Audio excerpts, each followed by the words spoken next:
সুনামগঞ্জের বন্যা পরিস্থিতি অপরিবর্তিত, তবে সিলেটের পরিস্থিতি কিছুটা ভালোর দিকে। বন্যা কবলিত এলাকাগুলোতে থামেনি বৃষ্টি। উজান থেকে নেমে আসা ঢল আর অতি বৃষ্টির কারণে সুনামগঞ্জের বন্যা পরিস্থিতির কোনো উন্নতি হয়নি। সকাল থেকে শুরু হয়েছে বৃষ্টি। এর আগে গতকাল বিকেল থেকে বৃষ্টি না হওয়ায় সুরমা নদীর পানি ১৩ সেন্টিমিটার কমে বিপদসীমার ২৭ সেন্টিমিটার উপর দিয়ে প্রবাহিত হচ্ছে। এতে নদী পাড়ের বসতঘর থেকে পানি নামলেও বাড়ছে হাওরের পানি। পরিস্থিতির অবনতির আশঙ্কা হাওর এলাকায়। দুর্ভোগ আর দুর্দশায় দিন কাটছে সুনামগঞ্জবাসীর। এখনও বিচ্ছিন্ন তাহিরপুরের সাথে সড়ক যোগাযোগ।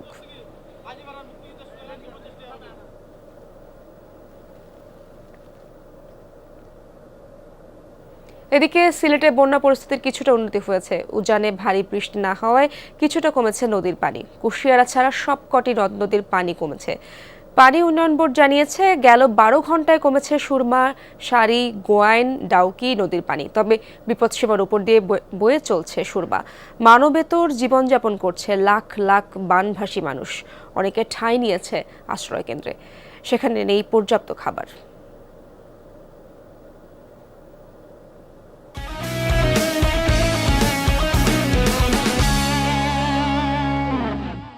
দর্শক, বন্যা পরিস্থিতির আরও খবর জানবো। সিলেট থেকে যুক্ত হচ্ছেন আমার সহকর্মী নাবিল হোসেন। আর নাবিল, আপনি যেখানে আছেন সেখানে কি অবস্থা এবং বন্যা পরিস্থিতির কোনো উন্নতির আভাস মিলল কিনা? দুর্গতদের সহযোগিতায় সরকার কি কোনো উদ্যোগ নিয়েছে কিনা?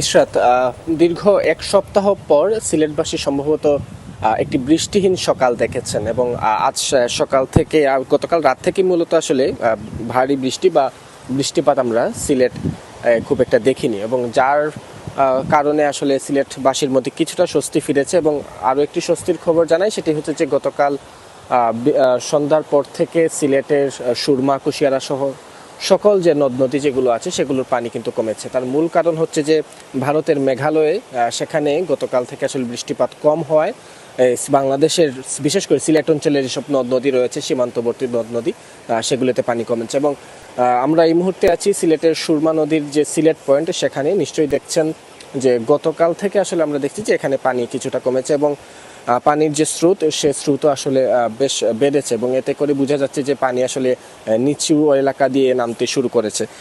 এবং সুরমা নদীর সিলেট পয়েন্টে পানি কমায় নতুন করে নগরীর আশপাশের নদী তীরবর্তী যেসব এলাকা, সেসব এলাকায় পানি প্রবেশ করেনি। তবে যেসব এলাকায় ইতিমধ্যে বন্যা কবলিত হয়েছে সেসব স্থান থেকে খুবই ধীরে ধীরে পানি কমছে, সেটিকে খুব উল্লেখযোগ্য আসলে বলা চলবে না। তবে পানি কমার যে বিষয়টি, সেটি আসলে নগরবাসী অনেকটাই তাদের প্রত্যাশা করছেন যে এইভাবে যদি পরিস্থিতি থাকে, এইভাবে যদি প্রকৃতি থাকে, তাহলে আজকে আসলে বন্যা পরিস্থিতির বেশ উন্নতি হবে। আবহাওয়া অধিদপ্তরের কর্মকর্তারা যারা আছেন তারা আমাদেরকে জানিয়েছেন যে আজও সিলেটে বৃষ্টি আছে, তবে গতকাল থেকে সেটি কিছুটা কম। এবং পানি উন্নয়ন বোর্ডের কর্মকর্তারা বলছেন, যদি উজানে আর ভারী বৃষ্টি না হয় তাহলে আগামীকাল থেকে নদ নদীর পানি আরও কমতে পারে। ফলে এই যে ৮ লক্ষ মানুষ আসলে পানিবন্দী হয়েছেন এবং প্রায় ২ লক্ষেরও বেশি মানুষ আসলে এখন এই যে আশ্রয় কেন্দ্রে আছেন, তাদের যে মানবেতর জীবন, কেউ খাবার পাচ্ছেন না, যারা বাসা বাড়িতে আছেন তারাও আসলে সেইভাবে ত্রাণ সহায়তা পাচ্ছেন না,